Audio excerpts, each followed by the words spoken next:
How many of you have been to Oklahoma City? Raise your hand. Yeah? How many of you have not been to Oklahoma City and have no idea who I am? Most of you. Let me give you a little bit of background. Oklahoma City started in the most unique way imaginable. Back on a spring day in 1889, the federal government held what they called a land run. They literally lined up the settlers along an imaginary line, and they fired off a gun, and the settlers roared across the countryside and put down a stake. And wherever they put down that stake, that was their new home.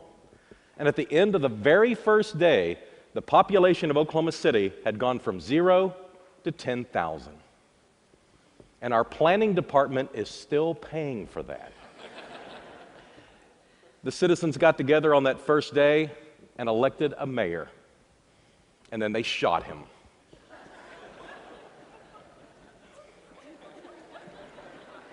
That's not really all that funny, but it allows me to see what type of audience I'm dealing with, so I appreciate the feedback. The 20th century was fairly kind to Oklahoma City. Our economy was based on commodities, so the price of cotton or the price of wheat, and ultimately the price of oil and natural gas. And along the way, we became a city of innovation. The shopping cart was invented in Oklahoma City.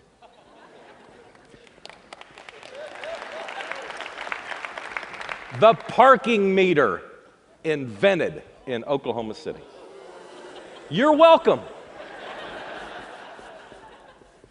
Having an economy, though, that relates to commodities can give you some ups and some downs, and that was certainly the case in Oklahoma City's history. In the 1970s, when it appeared that the price of energy would never retreat, our economy was soaring. And then in the early 1980s, it cratered quickly. The price of energy dropped. Our banks began to fail. Before the end of the decade, 100 banks had failed in the state of Oklahoma. There was no bailout on the horizon. Our banking industry, our oil and gas industry, our commercial real estate industry were all at the bottom of the economic scale. Young people were leaving Oklahoma City in droves for Washington and Dallas and Houston and New York and Tokyo, anywhere where they could find a job that measured up to their educational attainment. Because in Oklahoma City, the good jobs just weren't there. But along at the end of the 80s came an enterprising businessman who became mayor named Ron Norick. Ron Norick eventually figured out that the secret to economic development wasn't incentivizing companies up front, it was about creating a place where businesses wanted to locate. And so he pushed an initiative called MAPS that basically was a penny on the dollar sales tax to build a bunch of stuff.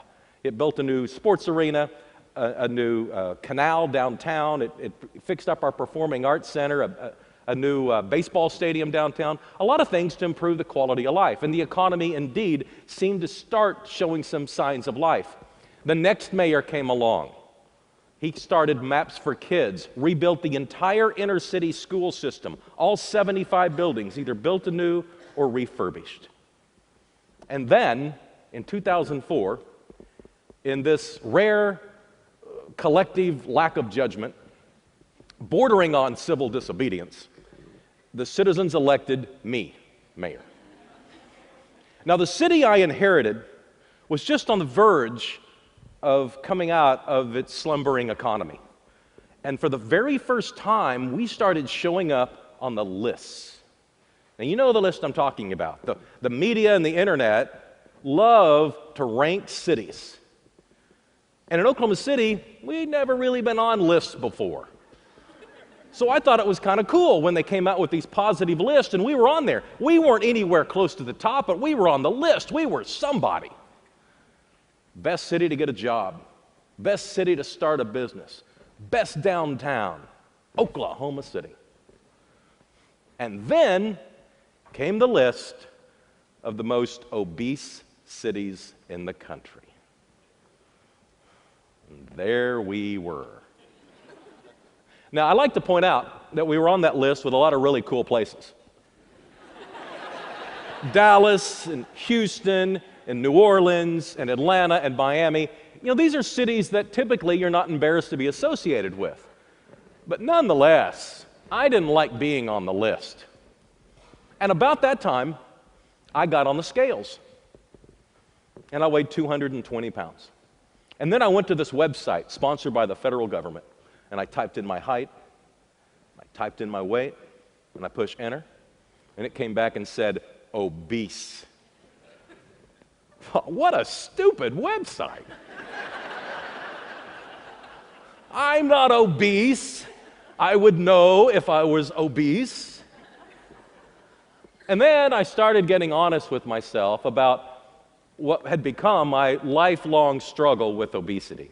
And I noticed this pattern, that I was gaining about 2 or 3 pounds a year, and then about every 10 years, I'd drop 20 or 30 pounds.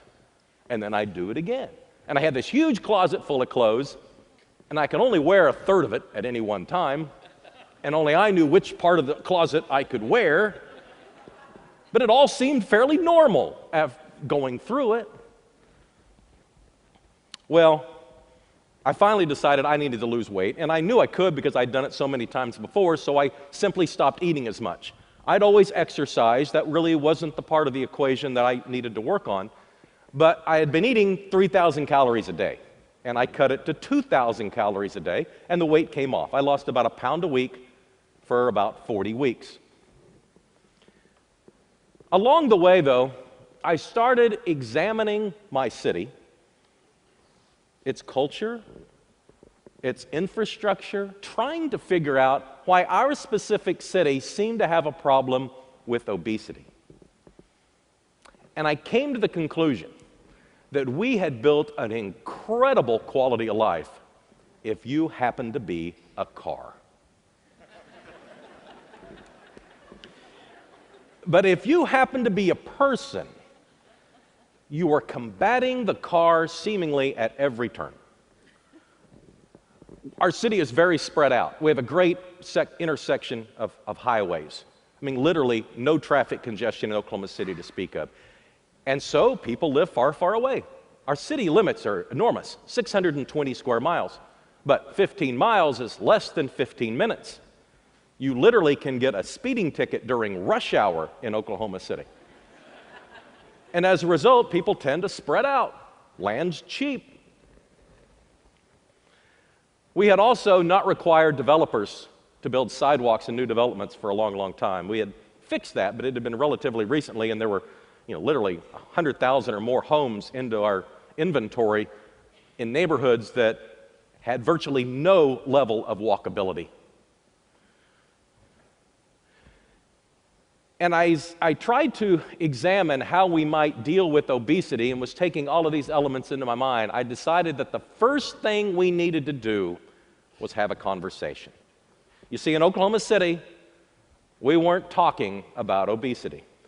And so, on New Year's Eve of 2007, I went to the zoo, and I stood in front of the elephants, and I said, this city is going on a diet, and we're going to lose 1 million pounds. Well, that's when all hell broke loose. The national media gravitated toward this story immediately.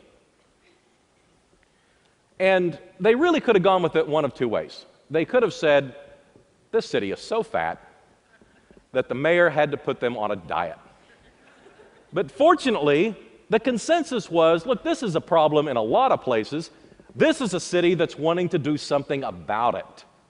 And so they started helping us drive traffic to the website. Now, the web address was thiscityisgoingonadiet.com. And I appeared on the Ellen DeGeneres show one weekday morning to talk about the initiative, and on that day, 150,000 visits were placed to our website. People were signing up. And so the pounds started to add up. And the conversation that I thought was so important to have was starting to take place.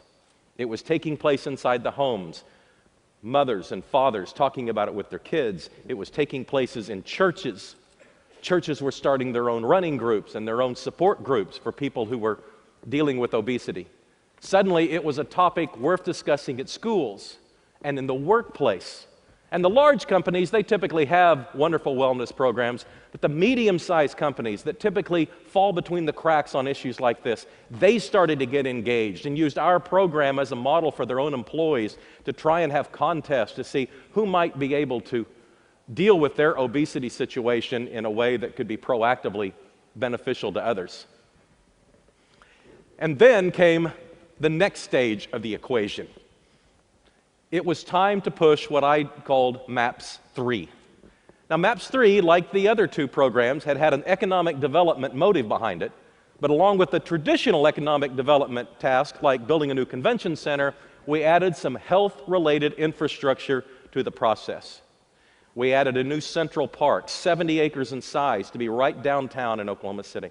We're building a downtown streetcar to try and help the walkability formula for people who choose to live in the inner city and help us create the density there. We're building senior health and wellness centers throughout the community.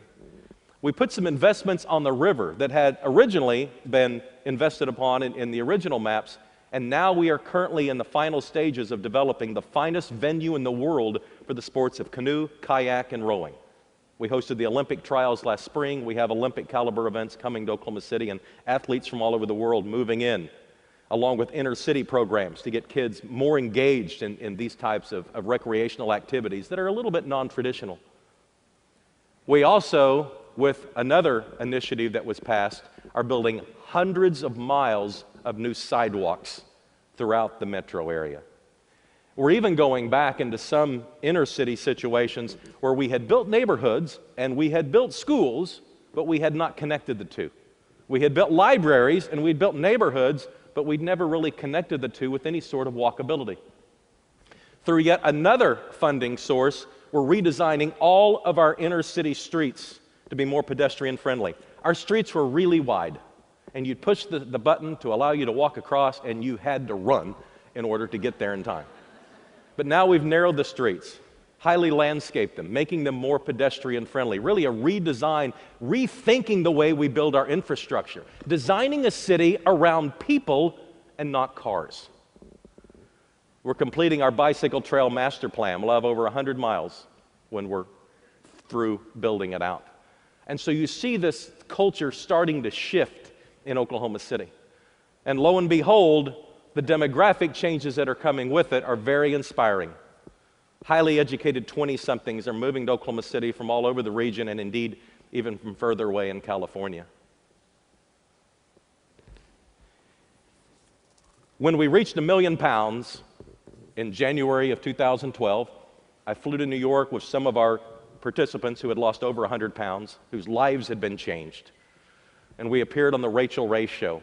And then that afternoon, I did a round of media in New York pushing the same messages that you're accustomed to hearing about obesity and the dangers of it. And I went into the lobby of Men's Fitness magazine, the same magazine that had put us on that list 5 years before.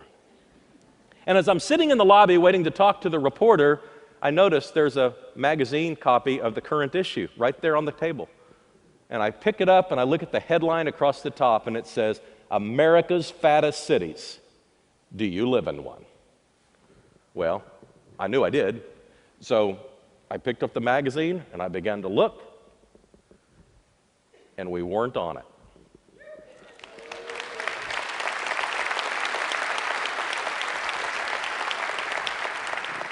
Then I looked on the list of fittest cities, and we were on that list.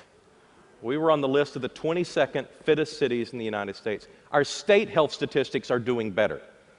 Granted, we have a long way to go. Health is still not something that we should be proud of in Oklahoma City, but we seem to have turned the cultural shift of making health a greater priority. And we love the idea of the demographics of highly educated 20-somethings, people with choices, choosing Oklahoma City in large numbers. We have the lowest unemployment in the United States, probably the strongest economy in the United States. And if you're like me, at some point in your educational career, you were asked to read a book called The Grapes of Wrath. Oklahomans leaving for California in large numbers for a better future. When we look at the demographic shifts of people coming from the West, it appears that what we're seeing now is the wrath of grapes.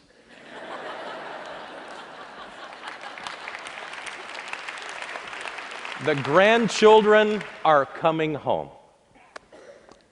You've been a great audience and very attentive. Thank you very much for having me here.